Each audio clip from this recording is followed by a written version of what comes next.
But welcome to the 333, how social enterprises are saving the world. I would like to introduce you to my colleague and the CEO of Expert Impact, Karen Lynch.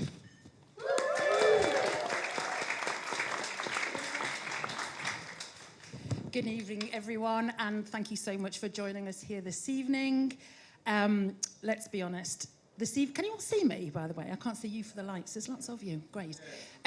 Thank you for joining us here at the Conduit.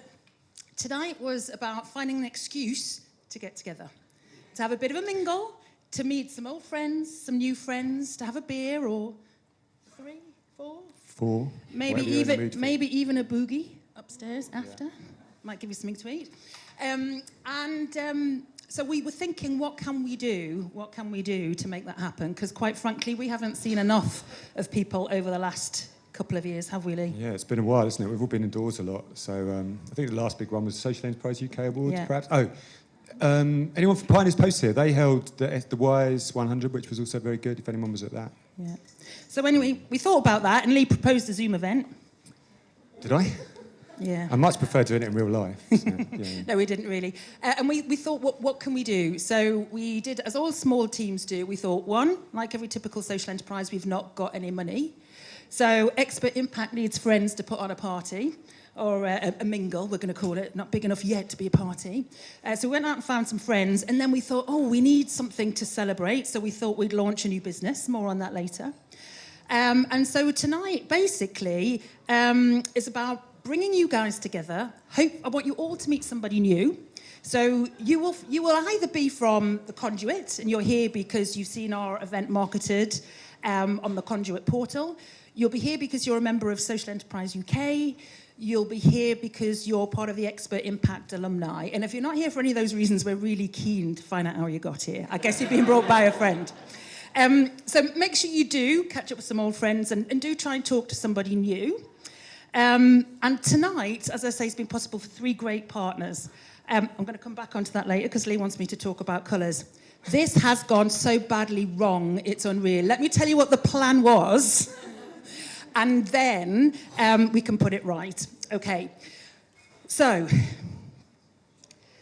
if you are a social enterprise, you should have a green sticker. If you're a social entrepreneur. Entrepreneur, social enterprise, work for a social enterprise. If you happen to have been given a blue one, it means you were a social entrepreneur and you now work for SE UK. And Peter's going to tell us more about what it's like to have a career at SE UK shortly. So on the way out, before we go upstairs, because we are moving to the 3rd floor, please do swap your blue sticker for a green sticker so someone who's looking to give loads of money to a social enterprise can find you. Or just mix it up and be really confusing to the person you're speaking to. Yeah. And if you don't know who you are, choose purple. And I've chosen to be almost all of them, and I'm tempted to add a purple one to that you as are well. Almost all of them, aren't you? I think. Yeah. I am almost. Yeah. Okay. So tonight's proceedings, Lee's going to tell us a bit more about those. In a new time, post-COVID, we hope, coming back here, we thought we'd invent a new format that you're pretty determined is going to be an ongoing thing. Yeah? I hope so. I mean, we're going to see how tonight goes, obviously, but I think it's catchy for one. It sort of fits the purpose. Shall I talk about the 333 now? Well, I think that's what you think. That's Let's see what these guys think. Yeah, that's my cue. So the 333, if you're wondering why the 333, we have 3 guest speakers who we're going to bring up in a minute. They are going to give you 3-minute overviews of their social enterprises, their businesses, and then we've got 3 important questions which we hope will help shape a bigger conversation. As is traditional with these kind of events, there is another 3 tonight, obviously the 3 partners that have put this on, but more of those in a minute. As is traditional with these kind of events, we are going to put these people at your disposal after we've had a quick chat with them. So please do get ready with questions. I think Karen is going to grace the roving mic. So if you've got any feedback or any comments, or more importantly, any challenges or questions, we would love to hear them. We're going to be here for about an hour, and then we're going to head up to the 3rd floor. To continue chatting and socialising. There is going to be a DJ up there, so if anyone wants to dance, you are welcome to dance. There is also a drink on the house for everyone who's here upstairs, and there's going to be some food rolled out as well. So it's worth going upstairs, I would say, after this on the 3rd floor. To any of you tweeting this evening, we have put the Twitter social accounts on the screen behind us. The Conduit is not on Twitter, so you just have to type in their name if you want to name check them. And we're using the hashtag SoSent for everything that's going out today. So yeah, 3 organisations. Over to you, Karen. Fabulous. And before we kick off, I hope our 3 speakers are almost ready. 3 shameless plugs. Actually, without shame. 3 plugs we're very proud to make, because 1 each from each of our supporting partners, basically. And we're very lucky to have in the room tonight great friends, great supporters at what is Social Enterprise UK. And officially, I'm both an SCUK member and part of the team. And nothing makes me prouder than to work with this bunch. So I was going to call upon Peter, who could make it tonight, which is great, to just tell those of you in the room who may not have come across Social Enterprise UK yet what Social Enterprise UK is, and to make a shameless plug. Thank you. Peter.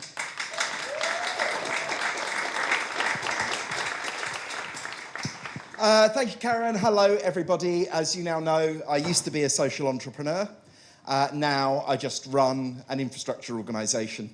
My infrastructure organisation, I've been there 12 years, is called Social Enterprise UK, and we're the national body for social businesses, whether you be a community business, a cooperative, a mutual, however you want to describe yourself. If you're principally there to make a difference in the world as your primary objective, then we're the organisation that you should become part of.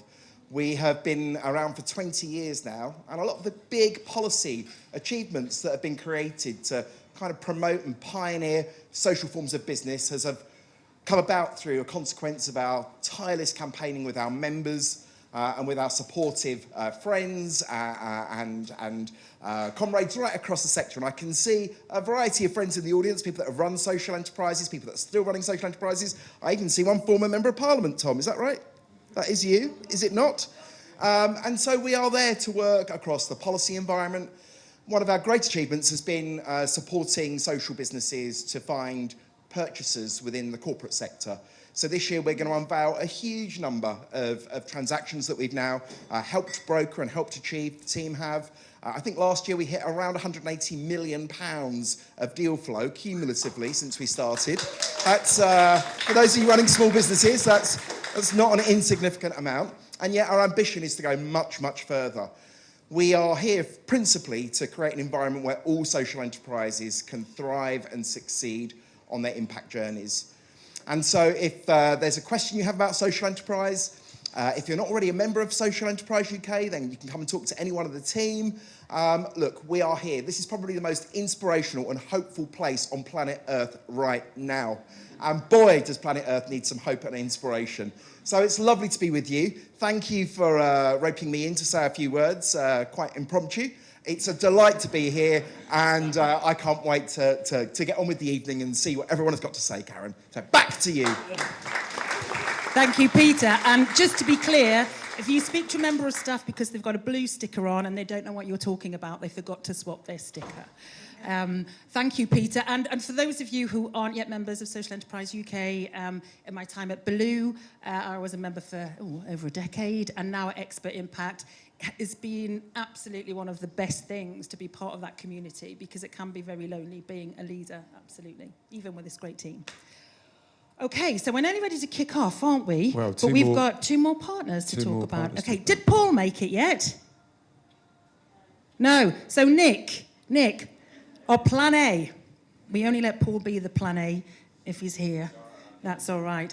I'm here with 3 hats on tonight, as well as being on the board of Social Enterprise UK. I also work with these lovely guys here at the Conduit. And if this is your first time here, I just thought in our own words it would be great for Nick to tell you what the Conduit actually is. Thank you. Wow. Well, actually, if I could define just this environment that we're in right now, that's what the Conduit is. I mean, it's extraordinary. Amazing to see so many people here. Lots of familiar faces, lots of new ones.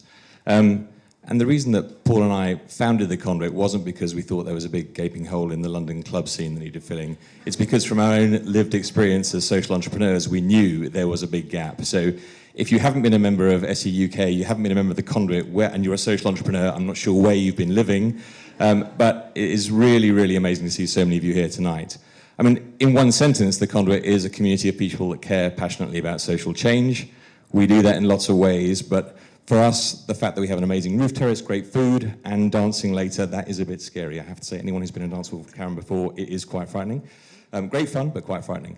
The important thing for us is not that those things are amazing and the food is good. That is really important too, but it's also what was made here. What were we the conduit to? What were the connections that were made, whether they are policy, whether they're investment, whether they're just changing people's thinking about what they can do in a world where it's often tempting to be so scared you just want to reach the brown liquor and pull the duvet over your head. So we're really, really excited to have so many people who are busy changing the world in lots of different ways here tonight. And I know that we're going to have an amazing time, so enjoy. Thank you, Nick. And I'm pleased to report the red stickers did go to plan, so if anybody wants to talk to any of the Conduit team, look out for a red sticker. Okay. Now, last but by no means least, I wouldn't. I was going to say I'd love to tell you about Expert Impact, but go on, Lee. I think you do I that. would, yeah. Go on. If anybody doesn't know about Expert Impact, we're the third member of the three organisations that put this on. So since 2014, Expert Impact has been helping social entrepreneurs to find people that would be useful to their businesses. We've been a grant-funded charity since 2014, but the majority of people that we help are social entrepreneurs. So we always wanted to walk the walk. It just took us a while to figure out what we could actually sell to make some money. So this is the shameless plug. This year, we launched a speakers agency. It's called Expert Impact Speakers. And as you will no doubt find out in a minute, many social entrepreneurs have fantastic stories to tell. And we believe that there is a market for these people to tell their stories at events. That will provide an alternative revenue stream for those social entrepreneurs. All the profits from Expert Impact Speakers will help fund the mentoring program, which is supporting social enterprises to grow. The mentoring program, we have about 70 who we call experts. They are mentors. They are all people that have mostly started and scaled businesses to a significant degree, and they're looking to volunteer their skills with social enterprises to help them grow their revenue, their staff, and most importantly, their impact. So if you are a social entrepreneur in the audience and you feel like you could do with some help, we have lots of people who would like to help you. Expert Impact Speakers is not only social entrepreneurs, we have many other kinds of speakers. Many other people have wanted to support us. We've got comedians, we've got climate scientists, we've got Channel 4 presenters, we have dragons even, sports people, you name it, we've basically got it. So if you are in the audience and you've got an event coming up... This is our shameless plug. This is the shameless plug. An awards do, a company day to inspire or motivate your staff, a discussion panel, such as the one you're hearing tonight. We will have some brilliant suggestions to you. I just want to point out a couple of people in the audience. So the genius behind the mentoring is the person that does the matching. It's bespoke matching. And the person that does that is our head of mentoring, which is Alex Allison. Give him a clap. So do have a chat with Alex if you think that you might be ready to meet a mentor. And the person who is our head of speakers, I can't actually see, but I'm hoping she's here. Here she is, Vanita, who's at the back of the room. So if you feel like you want to talk about speakers later on, please talk to Vanita. Lastly, I would say there are some seats up here. So if anybody's at the back and they do want to come and sit down, there's a few here. Yeah. Put your hand up if there's a free seat next to you, and then those at the back can come and find you. Super. Okay, we ready? Thanks very much. Probably time for the speakers. Yeah, okay. So without further ado, could you all give your loudest and most enthusiastic applause and cheers to our three speakers, beginning with Karen Mattison. You may know Karen from Timewise. Come on up, Karen. From Timewise, and more latterly, Cook for Good. She's going to tell us all about that shortly. Cemal, I couldn't even see you on the front row with the lights. Cemal, this is Cemal Ezel. I'm sure you've all heard of Change, Please, but he has other stories to tell. And last but by no means least, this is Louisa Ziane from Toast Ale.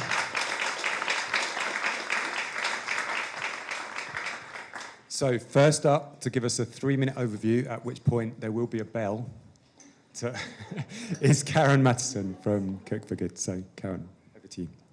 We'll all agree it's working, that 3 minutes is the most scary part of this. So anyway, I'll do my best.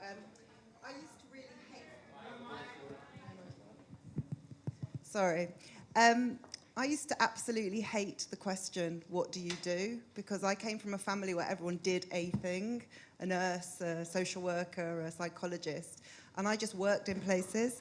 But over the past 15 years, I think I can now safely say that I am a social entrepreneur, because I've spent the last 15 years after a previous career in the third voluntary sector growing and building and launching social enterprises.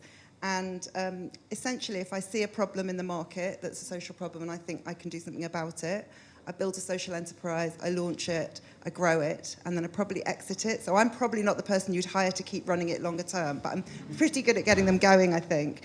And I think the thing that I love the most is to connect people and put them together, which is why it's fab after all this time sort of being on Zoom and everything to be here.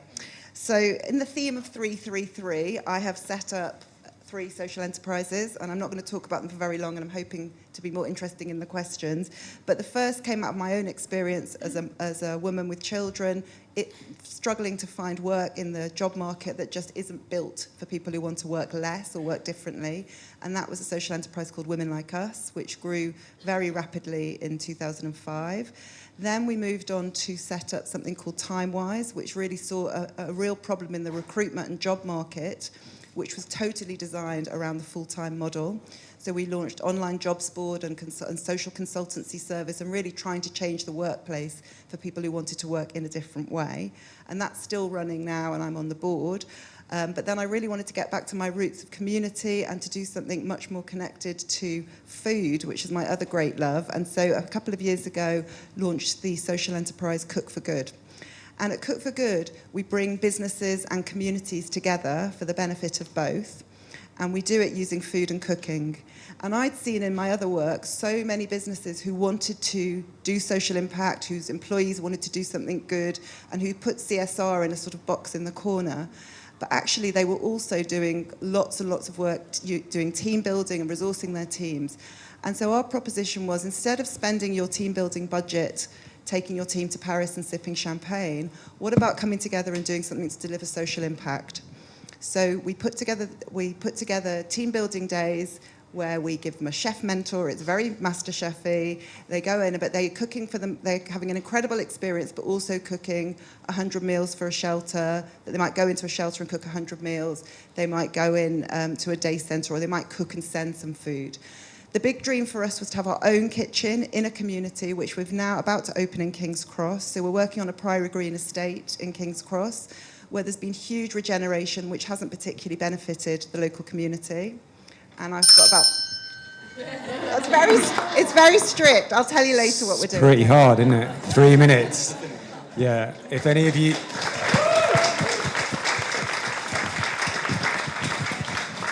Now, the good bit about this is that we will find out more about Cook for Good through the conversation that we're going to have. But just if any of you have elevator pitches and you want to give overview of your businesses, that just shows how hard it is to do it.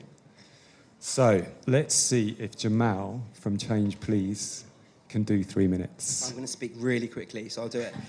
So I'm Cemal, and a quick snapshot about me. So my parents were refugees, moved to the UK in the late 70s, and they struggled to survive. They put me and my sister, fortunately, through private education. I became a commodity broker in my late 20s, my mid-20s, late 20s.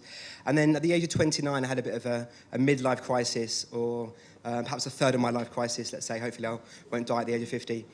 And I was on a bus trip in Vietnam, going from Ho Chi Minh City up through the centre of Vietnam, and on this 18-hour bus journey, and this American traveller sat next to me and said, look, if you're not happy with your job and your life as a commodity broker and where you're moving, you should do the rocking chair test, which is to imagine sitting in your rocking chair at the age of 90, looking back on your life, thinking, what have you achieved? What's your legacy on the world? Have you left the world in a better place? And how are your children going to remember you? And I just remember feeling like that was the loneliest, saddest moment of my life. And I stumbled across this amazing social enterprise in a place called Hoi An and had the idea to do Change Please. I've never been homeless myself, but we always see people who are homeless, whether you're in London, in New York, in LA, and you just don't know what to do. And the government tackles the problem of homelessness, tries to tackle the problem of homelessness through housing. They're not building it quick enough, but we tackle the problem through jobs and employment. And we find people that are homeless and rough sleeping, and we train them to be speciality level baristas. We give them a living wage job, so in London, £23,500 a year. We provide housing in 10 days. a bank account, therapy support, and then a new job typically after around 6 months. In the last 5 years, we've now grown into 8 countries around the world. So, for example, in the US, we support women and children who are homeless. In Australia, people who are indigenous and between the ages of 16 and 24. In Paris, in Ireland, in different markets, it's different. We're about to open in Sweden. And it's all through the same spirit of tackling social problems through jobs and through employment while selling amazing coffee. And yeah, we've now reached a turnover globally of $45 million at the end of this year. It's just a model that really works and it's replicating. We've got a social enterprise restaurant in Peckham, which just won Best Sunday Roast in London, a new toilet paper brand, which we launched during COVID, which is the UK's only carbon-neutral toilet paper. We collect paper from corporates, we recycle that paper, sell it back to them as toilet roll, and make a margin. We plant a tree for every 1 roll that we sell, and it's super sustainable. We're doing year 4 turnover in year 1, basically, just through Instagram. So it's just phenomenal to see social enterprise, social business growing. I really think in the next 10 years, we're not going to be called social businesses, environmental organisations. We're going to be called just businesses. It's going to be the status quo. And I really think we're at the beginning of a movement, a revolution. We've had the industrial revolution, the tech revolution, and we're now starting a social enterprise revolution. So it's all of you guys, it's the Conduit, it's SC UK that are leading that. So thank you very much. Very good, very good. I think you forgot to say the name of the toilet paper company. Oh, sorry, Serious Tissues. It's serioustissues.com. Just go on the website. Okay, very good, very good. All right, Louisa from Toast, it's all yours. So food production is the biggest contributor to climate change and biodiversity loss, and yet we waste about 1/3 of all the food that we produce from farm to fork. I'm Louisa and I co-founded Toast because I wanted to change that. We have a mission to reduce food waste by using surplus bread for the bakery industry to brew our beer, and then all of our profits go to charities that are working to fix the food system. I grew up in a low-income household. We struggled to put food on the table. I relied on school dinners, but I had this really rich connection with the natural world through playing in the countryside, gardening, and pretending to help in the garden at home. And so I feel really driven to do my bit to support organisations and movements that are working to protect and regenerate the natural world. And I think tackling food waste is one of the easiest ways that we can do that. It's one of the most equitable and cost-effective measures that we can take. So we set up Toast Ale with 4 key principles, veering off the 3 rule, but 3 social impact principles. So the first was that we use as much bread as we can in our brewing process, so directly tackling food waste at source in our product, working with bakeries from the beginning, very small bakeries all around Hackney where we were based, right up to now working with big names like Warburton's, sorry. We take that bread and use it to reduce about 25% of the barley that we would otherwise brew with. Barley is the biggest element of the carbon footprint of most beer, so we're directly reducing our carbon footprint. Secondly, using our profits to fund charities that are working to change some of the systemic drivers of food waste. And that's often at government level or industry level, so a lot that happens behind the scenes is not so sexy from a consumer perspective. Thirdly, using our brand messaging to really excite people and get people involved to inspire them to take climate action. It's a message in a bottle, quite literally. If we can get people engaged over a pint of beer, then it's a really great entry point. And then the fourth point, which is really core to our business, is that it's a great tasting product that is available broadly everywhere to people. If we can't sell the product and we don't reach the people, then we can't have the impact we're having. And to date, we've brewed with about 2.6 million slices of bread and raised about £85,000 for our charity partners, reached about 13 million people through our messaging. But although that is built into the DNA of our business, the social impact. We recognise we're an SME and we can only do so much. So we are all about collaboration, open sourcing a recipe, collaborating with brewers all over the world, including really big brands like those that are owned by Heineken. We think that if all of the beer in the UK was brewed with I'll tell you later. Pretty good. Pretty good. Do you want to just go on, finish the sentence? All the beer? If all the beer in the UK was brewed with just 10% surplus bread, we could halve food waste, which is aligned with the Sustainable Development Goals. Pretty amazing. There is lots of toast ale at the back of the room, so if any of you haven't tried it, I do recommend trying it. 5 different types to try from. Okay, we should get into the 3 questions. When we started thinking about these questions, and we thought about the mix of people that would be in the room, so Conduit members, we figured some of them would be social entrepreneurs. Quick show of hands, how many people are social entrepreneurs again? Okay, so a lot of social entrepreneurs. Okay, that's good. And some others we are calling social enterprise curious. I think we had yes, somebody put their hand up. Your social enterprise. Someone wants to come out as social enterprise curious? Yeah, anybody else want to come out as social enterprise curious? Oh, a few people. Okay, all right. Okay, good. And we've got the Conduit members are all sorts of people. You know, lawyers, investors, all kinds of people. I think Peter said we've got a former MP in the room as well. So. We are hoping that these 3 questions will provide some clarity around social enterprises. So the one that social enterprises get a lot, or at least I get a lot when I go and say, oh yeah, I work around social enterprise, is that a charity? Anyone else get that who's a social entrepreneur? Is it a bit like a charity? Yeah, okay. So for you 3, why did you decide that social enterprise was going to be the way that you were going to go rather than charities? And do you think social enterprises are any more effective than charities at creating change? Who would like to go first?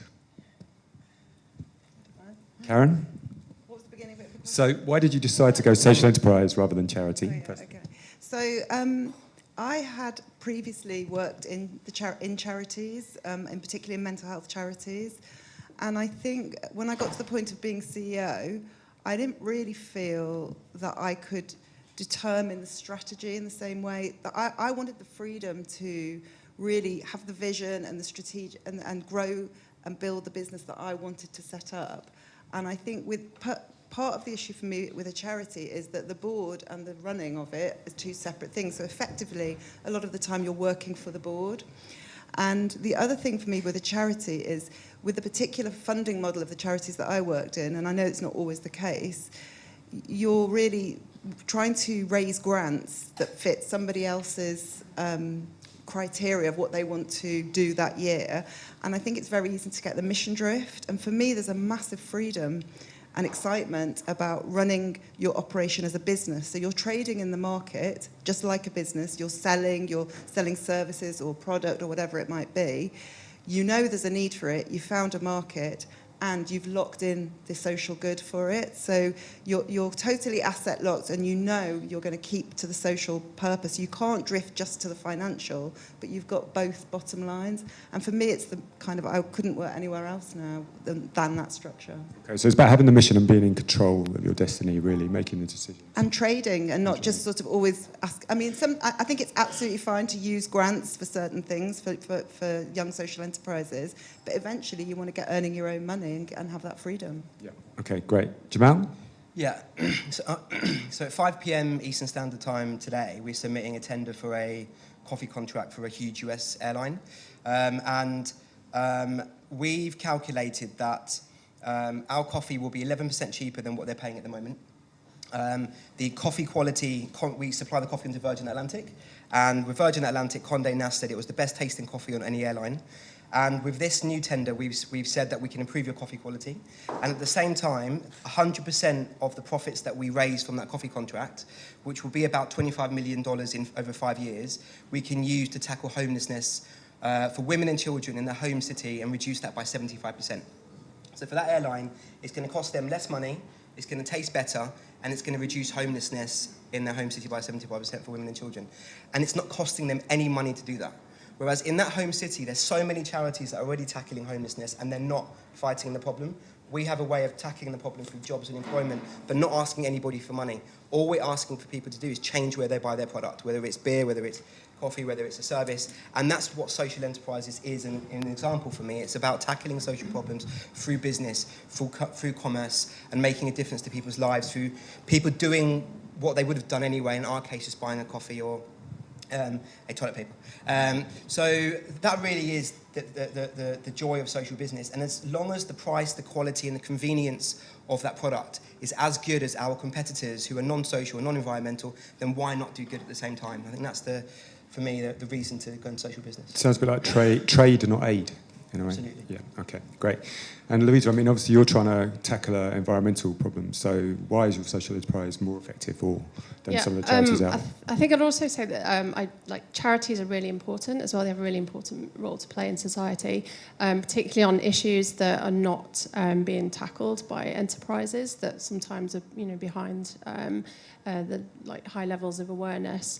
And we support a charity called Feedback, who are working to change some of the underlying causes of food waste that are driven by policies of the big supermarkets, by governments not putting regulations in place. So I think that is really important.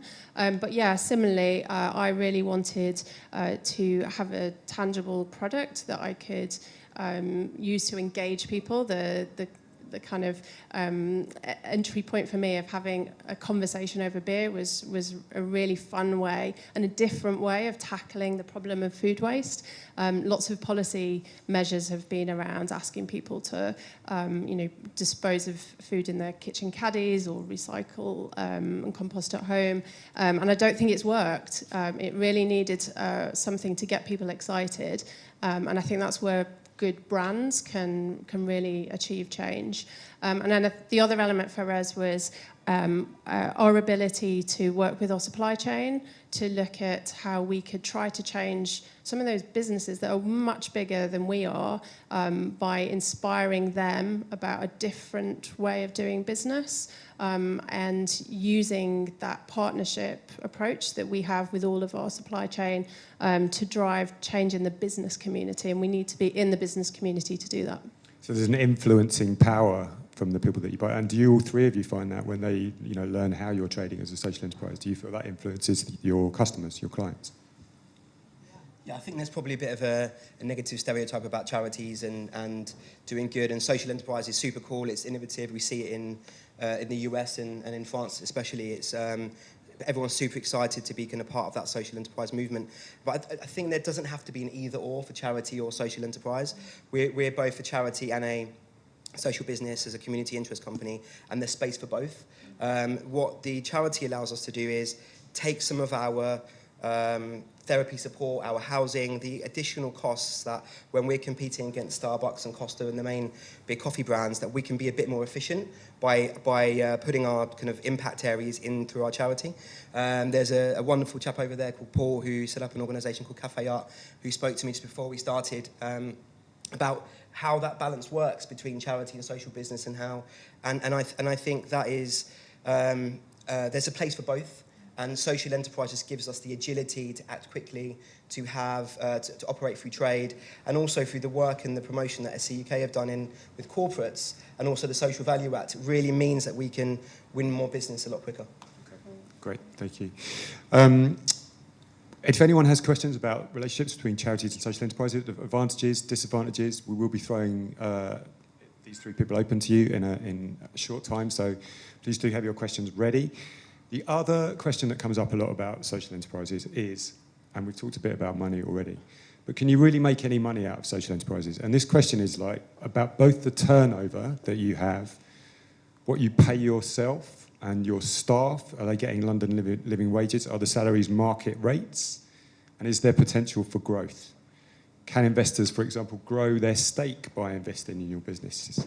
So would any of you like to address any of those questions about money? Yeah, happy to go first. So we are a limited company, our legal structure. So we operate in the same way as any other business. We have revenues and costs to pay. We do pay a living wage and above. I'm not very well paid, but but that's also benchmarked against our own industry as well. We've grown our revenue 85% year on year over the past 6 years. So we are significantly growing as a business. And yeah, in terms of our investors, we did an equity raise back in 2018, but we did it slightly differently because of our social mission and wanting to lock that in. Already all of our distributable profits go to charities, so we don't pay dividends, but we also wanted to make sure that that strong growth that we were experiencing in the capital value of the business wasn't lost. So if those shareholders went on to sell their shares and then invest in oil and gas extraction, etc., that ultimately was a negative impact of growing the business. So we devised something called Equity for Good, where we've asked our investors to pledge that they'll reinvest in other social enterprises to help to grow the social enterprise movement. And those social enterprises may pay dividends, they will grow as businesses, but what we've tried to do is prove that businesses in the social enterprise sector will grow and they are strong and they're really fantastic businesses, and to encourage investors to keep their money in them. Okay, can investors make money by putting money into Toast? Yes, so when they sell their shares, they will take all of the money back. It's just they will reinvest that in another business, but they still own that capital. They can then take dividends when they sell those shares. They can make capital gains. Okay, great. Thank you for explaining. Jamal? I mean, I'd say that you'd actually make more money by investing or starting a social enterprise than a traditional business. If we started 5 years ago with just a normal coffee company, we would be in one city and 5 or 6 locations, be happy. But the opportunity with social value, the demand from consumers, from corporates, it means that there's a huge opportunity to jump on the back of that bandwagon and really ride the social enterprise wave that we're seeing at the moment, that kind of paradigm shift that, again, SE UK are really driving in the UK. So really starting a social business or even having ethical, environmental or social credentials, even if it's not a registered KIC or a social enterprise structure, I think it's from a consumer demand perspective, it's exactly what consumers are looking for at the moment. So absolutely, I think it's a must. And when I speak to universities or schools or colleges, we encourage those individuals to become social entrepreneurs instead of entrepreneurs or intrapreneurs in organisations and social entrepreneurs. So I think it really is the way forward to kind of focus on being a social business. In terms of income, a bit of self-flagellation, but I haven't taken a salary in 5 years out of personal choice due to what I used to do previously. So that's my own choice. But we've got people that work for us who used to be very senior in companies like Pernod Ricard, Amazon, in some really amazing companies, and they have the same income as what they used to have. So it's competitive salaries. Competitive salaries, So it's like over 100K. I mean, more, what you would expect, to earn in that local market. And it's so important to be competitive because we want to get the best minds, the best talent, and really compete with those organisations. And if we'd have found someone who's a marketing director in not that big a role that, let's say, our CMOs has come from, then we would not have grown as quickly as we have done. So you have to look at that quantum impact of really, by paying a bit more money and really getting the best in the market, how much more people we're going to lift out of homelessness as a consequence of that. So I think, you can be competitive, you can make money, you can invest and get a bigger return, and we shouldn't conflate, going back to the last question, charity and social business. This is about making money, making change in society, but then doing it through commerce and capitalism. Okay, great, thank you. Yeah, I mean, I should say that if anybody wants to ask any questions about money or salaries or how much Jamal might pay some of his staff or any of the other people, then please get ready with them. We're coming up soon. Karen, tell us about money. Money. Yeah. I think somewhere in the middle, So my perspective on this, I think, you have to get comfortable with paying people market rates. We don't always pay people exactly what... It depends on the stage of the social enterprise, I think, and how financially successful you are at that time. So on a personal level now, Cook for Good is in more of a startup phase, so I'm not taking a salary that I was taking when Timewise had sort of reached its peak. And certainly I hired in a CEO on a kind of commercial market salary.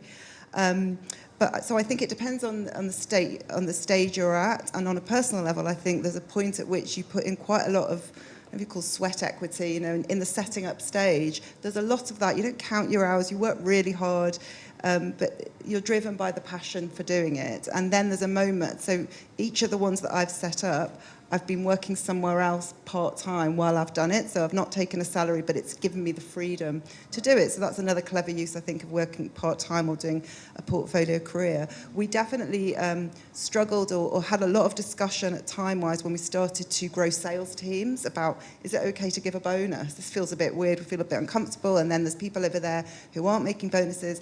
And in the end, you can't recruit just for, I mean, to your point, I think, you can't just recruit for passion. It's necessary but not sufficient.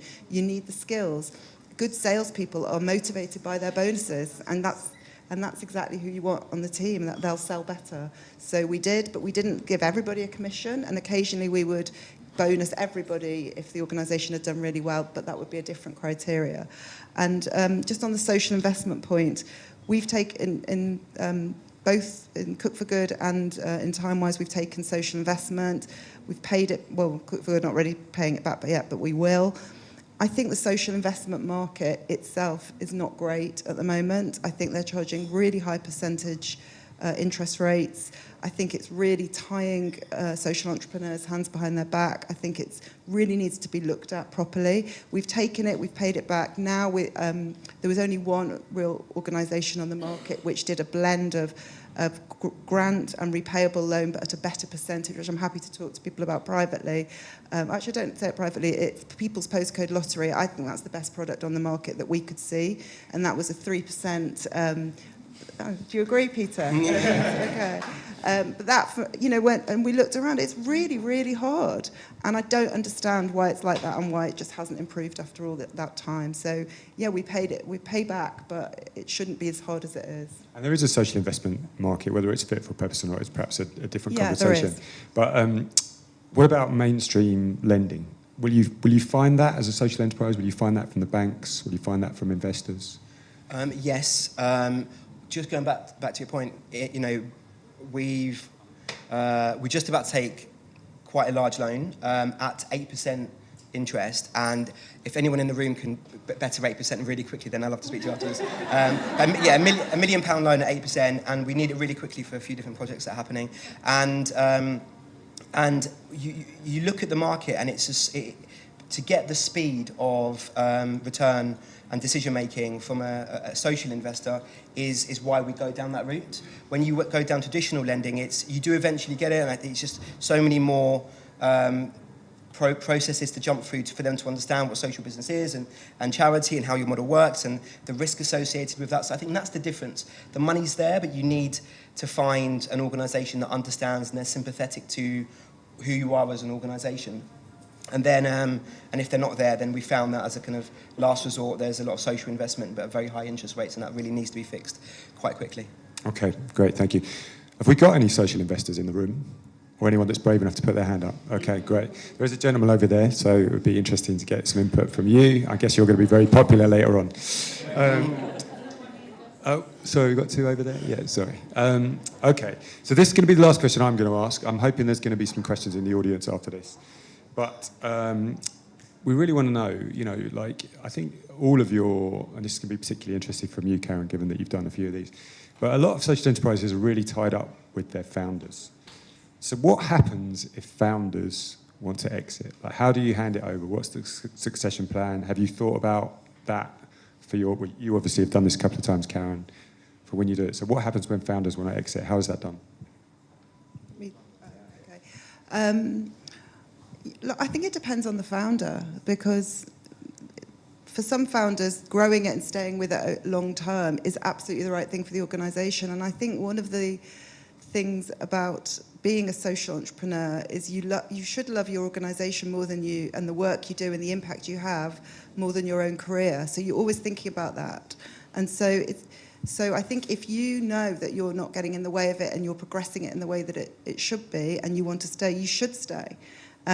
For me, I think, as I said earlier, I used too much of my 3 minutes saying it, but I think, for me, I think I'm really good in that beginning stage, and I really love it, and I love that whole kind of getting people passionate about it, growing it, and then there's a moment at which I think, okay, now it's in a different stage and it needs somebody else, a different set of skills, and I'm quite comfortable with that. So I think for me it's been quite liberating. So for women like us, we actually closed because we felt like it had done the job it needed to do, and the service we were offering was being mainstreamed. So we didn't like the government market at the time, the contracts we were trading in. Time-wise, I'm still on the board of it for now, so I've got the strategic input, and I did an event for them this morning, but it's not my day job anymore, and that's quite fun as well. Yeah. Just going and giving a bit of advice is much easier than actually taking it. And then, now I don't know what I'll do with Cook for Good. I haven't got a plan. That's being in my 50s, different, it's liberating. I'm not all about, I'm loving, in a way, going back to the community stuff, which is, I didn't get a chance to say, but in King's Cross, we're working on a great estate, and doing all of that work is great. So I think you've got to think about, are you doing your best work, and is the organisation getting what it needs for its next stage? Remind us how old Cook for Good is now? About 3.5, 4 years, but 2 of them were COVID, so we're much more place-based now in the last 8 months. And is there something about, as you grow, like you mentioned, it's about getting closer to the impact with Cook for Good that you're doing now? Did it become more managerial and more strategic, and you wanted to get closer to that? Yeah, I think I was in a lot of corporate meetings a lot of the time, right. And we were talking about this earlier, weren't we? I was in a lot of corporate meetings, and it was great, and I could do it, but something about me wasn't. I'd done it, and right. I was ready to do something else. Okay, great. Thank you, Karen. Louisa, Cemal, succession, exiting as a founder. Any thoughts on that? Yeah, I haven't exited a business, and at the moment, Toast is kind of like one of my babies. It's my 3rd child, so it's quite hard to imagine. But I agree, there will come a point where actually having fresh ideas and energy into the team and expertise, etc., will be really valuable. I don't know if I will completely step away or stay involved at some level. I would like to think the latter. We've introduced, as part of our Equity for Good programme, we also included share options for the team, which keeps, 4 of our team have been there almost from the beginning. And so it's not just about the founders, it's about kind of the founding team. Having them as shareholders in the business, I think, will be really valuable. I'd like to, I guess, stay on as a board member if I'm not in an executive role, but certainly still some involvement in the business. In terms of protecting the mission of the business, we've tried to lock that in as much as possible. In our articles of association, we have a statement to our purpose. We're also a B Corp business, so that's we've used the language from B Corp to lock that in. And we have a golden share in the business that ultimately allows us to have control over any decisions that would significantly change Toast and our mission. So we've tried to think beyond, but we're still quite attached. Great. Cemal? Yeah, I think this is a super difficult question for me, because you're, like most traditional businesses and social businesses, your identity is so linked to the organisation that you founded. And I think there needs to be a level of detachment from that over time, and a bit of going cold turkey to kind of see how the business operates in its own capacity. And the reason I'm saying this is I had a quick catch up with a wonderful person called Cecilia from Babies with Love. She's definitely here somewhere. Amazing organisation, Google them. And she was saying she's going on a 6-week secondment, and it's really amazing to see how she's going to detach from the business, go completely cold turkey. And that really kind of excited me as an idea. The ability, you hold so much residual latent kind of energy, negative energy, like from all the things that are happening within your business, and just switching off and seeing how the business operates is a wonderful exercise to see how much you are separate and how sustainable it is in its own right. So that really inspired me. But for me, it took a long time for me to understand what I really enjoyed and parts that I didn't enjoy. So setting up the new businesses, the ideas, the delivering them, growing them, and seeing how they flourished was the parts I love.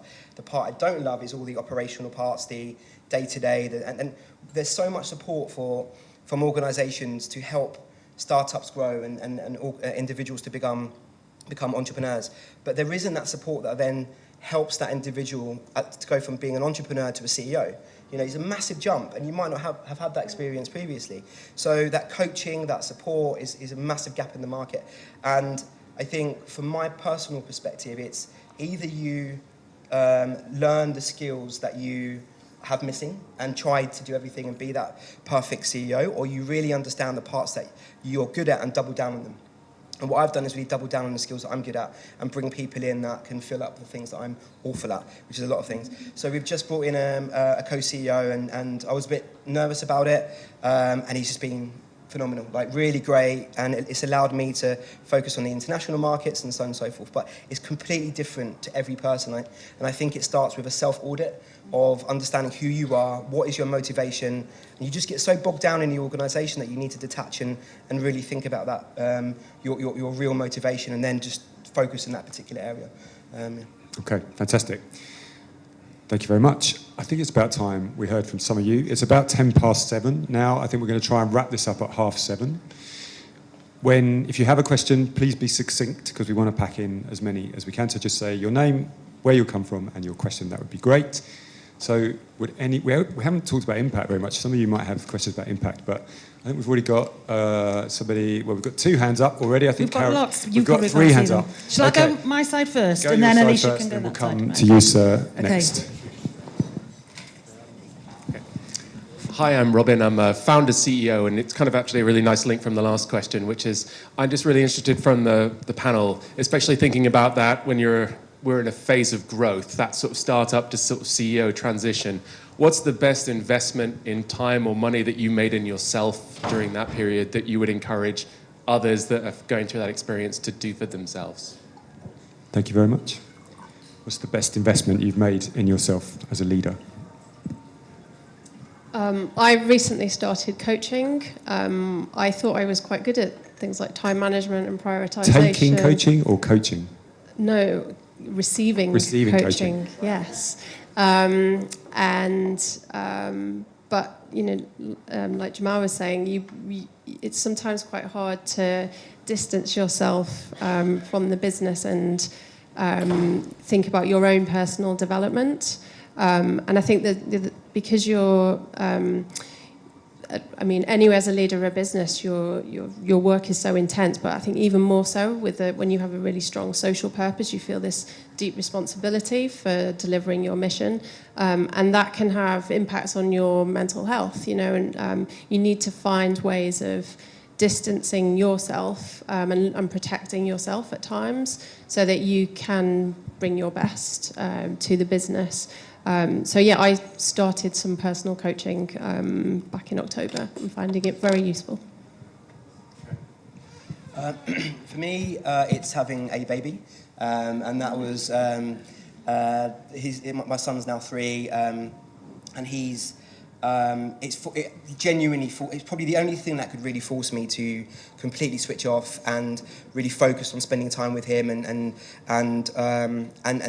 you know, he's now my first baby as opposed to James P's baby, and so that really has forced me to kind of just think about my responsibility as a parent and what I need to do, but also his curiosity he'll take my laptop, he'll just hit loads of buttons, pressing crazy things, and I'll realise things that my laptop can do that I never knew could actually do. Like, he sits in my car in the driver's seat, like pretending to drive, and he'll hit all these buttons, and I'm like, wow, we can really do that. So his curiosity, his ability to think outside the box and just not be constrained has taught me so much about being a CEO and not really being constrained by what I see around me, what our competitors are doing, and just really thinking out of the box. And that's probably the only thing that could really force me to switch off, because, again, going back to the last point, we are so intertwined with our organisation. If it fails, we fail. You know, it's not like your job. So I think that, for me, has really forced me to really just, you know, think of being something else than just a CEO of an organisation. That's very sweet. Okay, thank you. Karen? Yeah, just very briefly. I think that, if I'm being really honest, I don't think, certainly in my previous two, I did invest in myself, and I think that was often a casualty of the work. So at the time I had three, I mean, my kids are older now, I had three boys, the oldest is now 23, but at the time I felt very stretched in lots of different directions. So advice to self, probably I would have done it, because I started things like coaching and I didn't carry them on. But the other thing that I did that really has worked, and I've done it but all three times, I've shared the role with somebody else who I've done it with, and I don't do it as a traditional job share, like you're Monday to Wednesday, you're that, you know, we've split it according to our skills and our aptitudes and our talent. And I think knowing you're not good at everything is probably the best honest conversation you have with yourself. Okay, hope you enjoyed that answer. I think we had a gentleman over here. We've got loads of questions, Lee. We've got loads of questions. Yeah. I can't.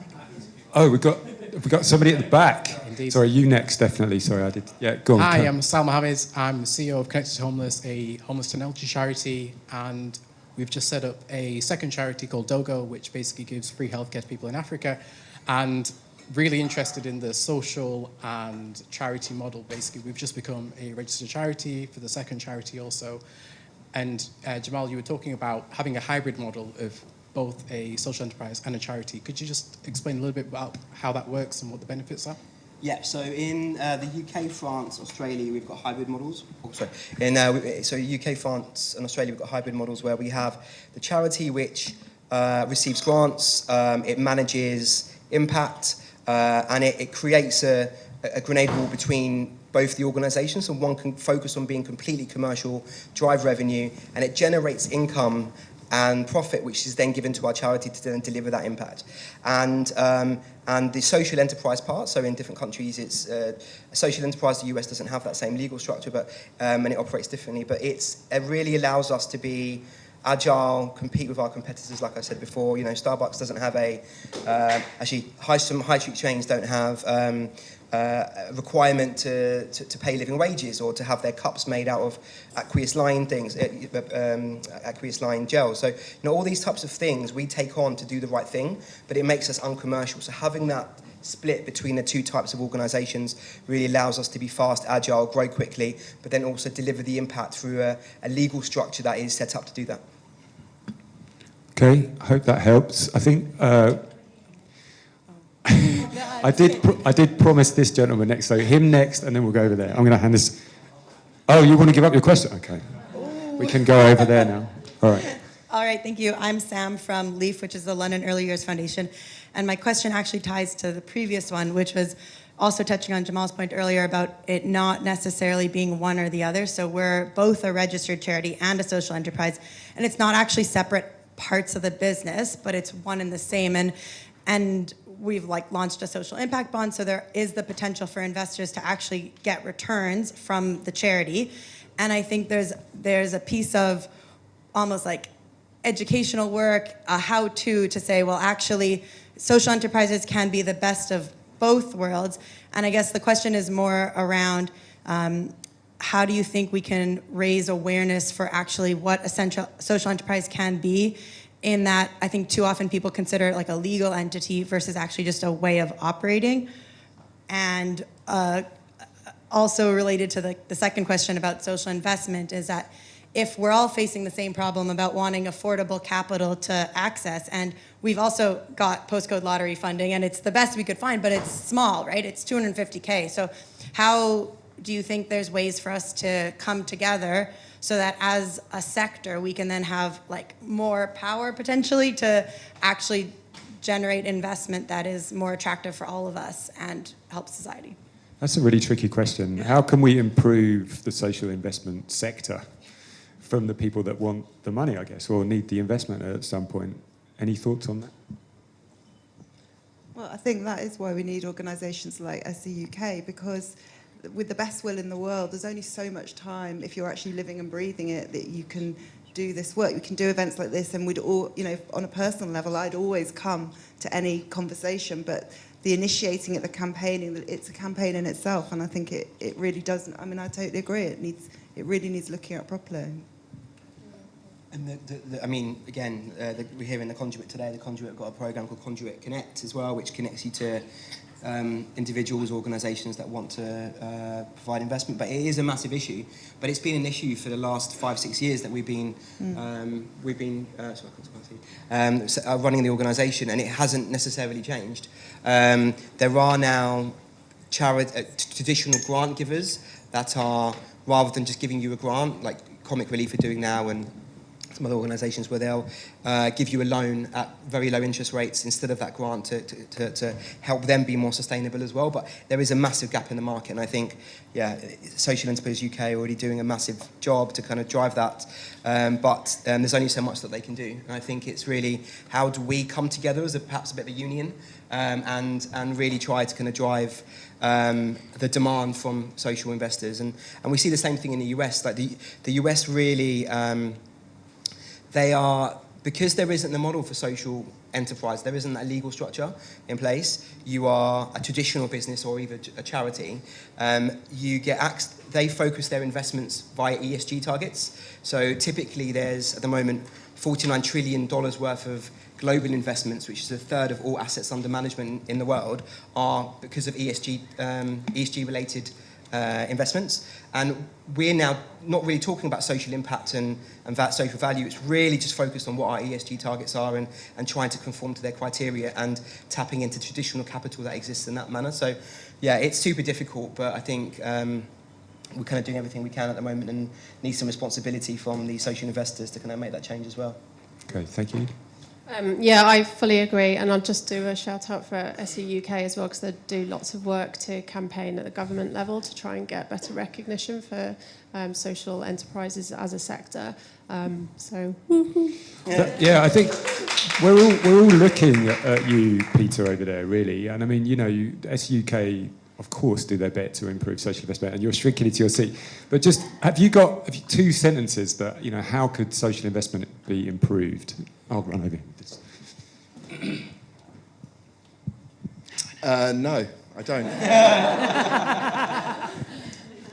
I think, there's work for the markets done on both sides, to be fair, right? So I think sometimes social entrepreneurs, and I used to be one, as Karen said, we want everything, and we think that what we're doing is so important that we are deserved of an easy route. And actually negotiating any sort of deal worth £1 million or £250,000 is always going to be a little bit tricky.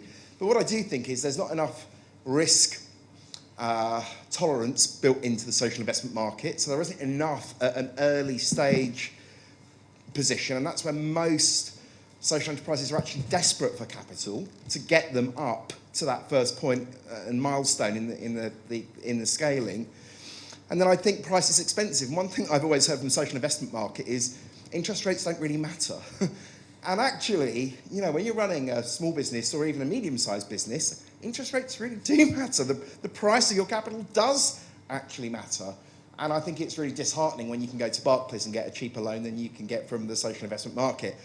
And I genuinely understand the constraints placed on a lot of the social investors who aren't lending their own money per se, are lending someone else's money and have constraints placed on them. So you've got to get a whole view of the market, and by working together, and these guys have been super generous about the work that SE UK do, the team that SE UK do, not me personally, of course. They're super generous, but we're at the start of a big, long journey to not just change the environment for the social enterprise community, but change the nature of capitalism. I mean, has to be the aspiration and the ambition to change the way that all businesses operate, not just the way that these three do. Thank you very much. Yeah, definitely, round of applause. How many people in the room are up for changing the nature of capitalism? Quite a few, actually. That's good. I think, Karen, have we got... Yes, we're getting pointed to at the back. To your left, 3/4 of the way down. Yeah. Yes, hello. Stand up. Wait, I should stand. Okay, yeah. I'm Zay. Hi. I'm speaking from Kurdish House London. I run a network of Kurdish entrepreneurs and young people.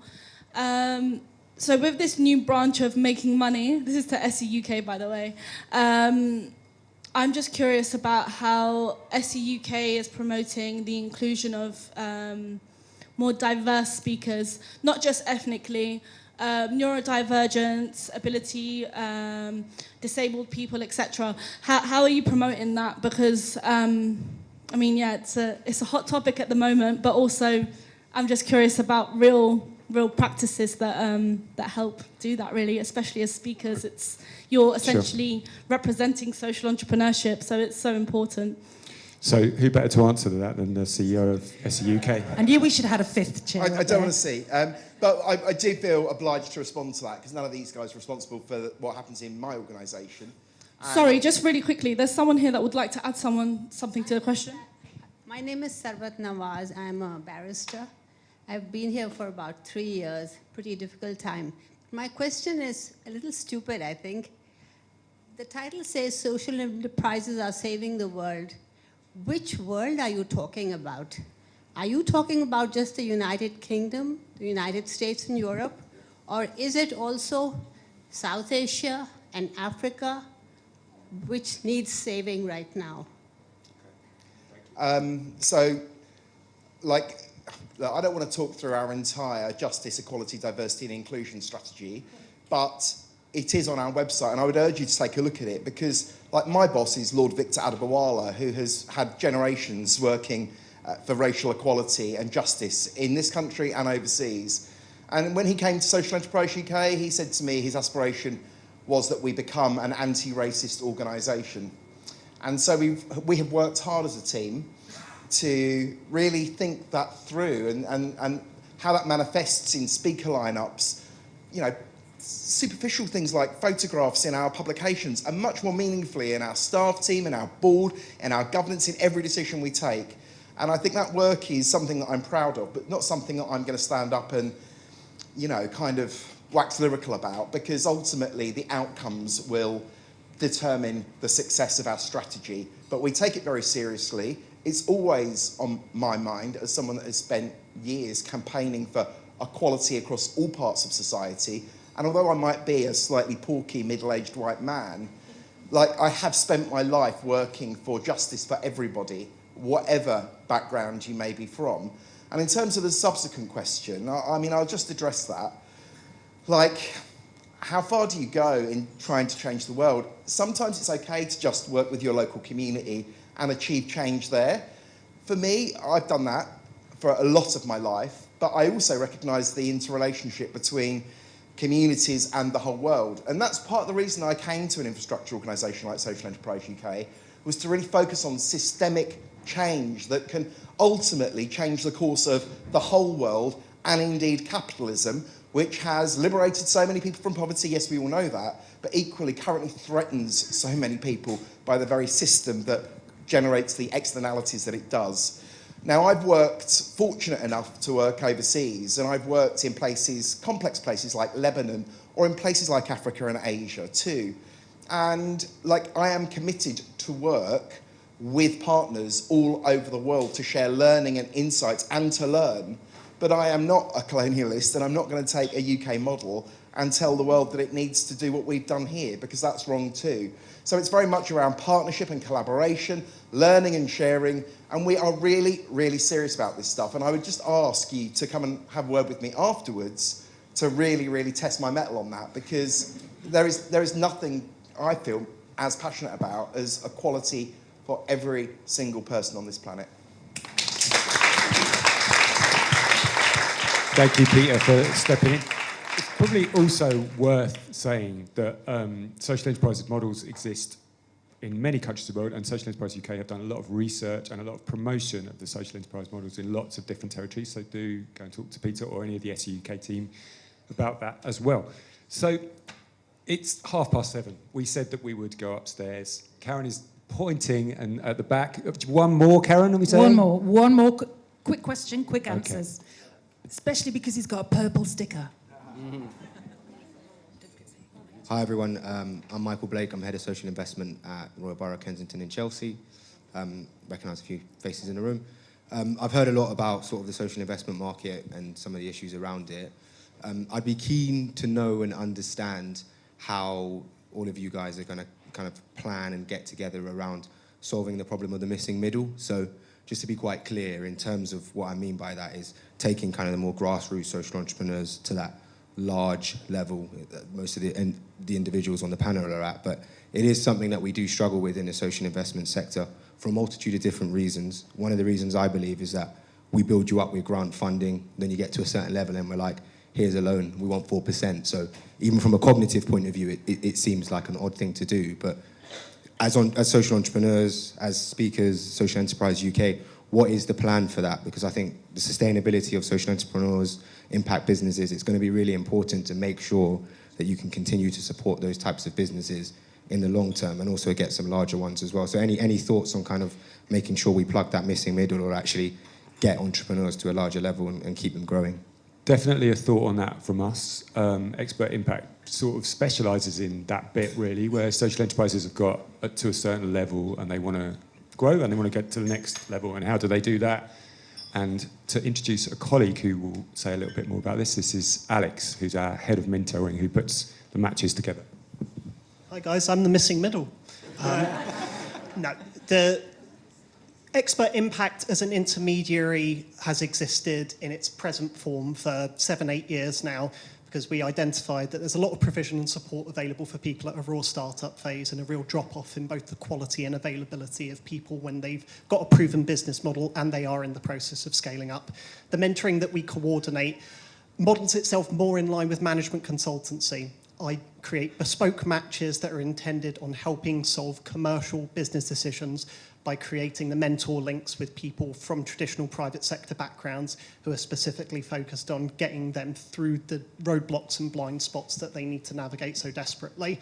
There's no one-size-fits-all example, and the need for bespoke matches is not just on the basis of the problems that they're facing, but also the social impact that they're having. Some of our experts are more passionate about some things than others, and I do my best to try and match people up with an expert who is going to be passionate about staying in contact longer term because they've got a real big passion and belief in that social mission.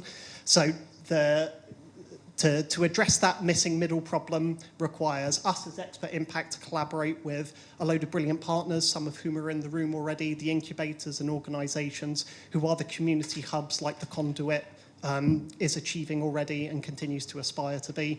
And we hope that continues for the foreseeable and that we can become less grant dependent ourselves through Expert Impact speakers.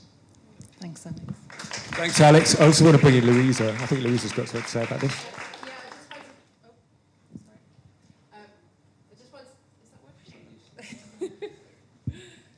Just to add, we are one of the small ones. We're only a team of 5 people, 5 employees. But what I found is the social enterprise community is really supportive. And actually a lot of social entrepreneurs themselves are very generous with their time. And as well as formal organisations, we can each be generous with our time and our leadership to support those new businesses and to call on more experienced social entrepreneurs to help us as well. But on a personal basis, it's really helpful. Yeah, just a quick thing. So I think there's a direct level of support. So organisations like School of Social Entrepreneurs and speaking to new up-and-coming social businesses that are starting up. And then an indirect, acting as an ambassador to the industry, which really acts as, represents what's possible, and we have lots of those examples that have really helped us and motivated us as well. And going back to one of the previous questions, I mean, really, I think the social enterprise scene in the UK is the envy of the world. That's my personal opinion. We've seen it in a lot of different markets. We've had, through SEUK, SSC, had delegations from Thailand. The Deputy Prime Minister of Thailand came to London to see our project. From the UAE, the royal family came to see our project. And by acting as ambassadors and really trying to teach what's working and how capitalism can be a force for good, I think has an indirect approach as well as an ambassador. And finally, partnerships. So Toast and Change Please, we're opening a new joint retail space in King's Cross in partnership with British. Just an exclusive. Exclusive, yeah. So it's a 5,000 square foot site, a toast brewery and a Change Please roastery in that space. So really those partnerships as well of all different sizes coming together, using products in supply chains and making all of our products in our sites. We first and foremost see if there's a social enterprise option. So that really helps to grow smaller organisations and bring them along the journey with us. Fab. We really do need to move this on. I think, Karen, are you doing the wrap-up? I'm right, I can't remember. Thank you for your questions. I think it's clear that there's lots of conversations that are going to carry on after this. Well, firstly, I just want to apologise for all of you that had questions and we didn't get to, which I think means we probably need to do this again. Yeah. Much more social enterprise mingling. I want you first to give a huge applause to our amazing speakers.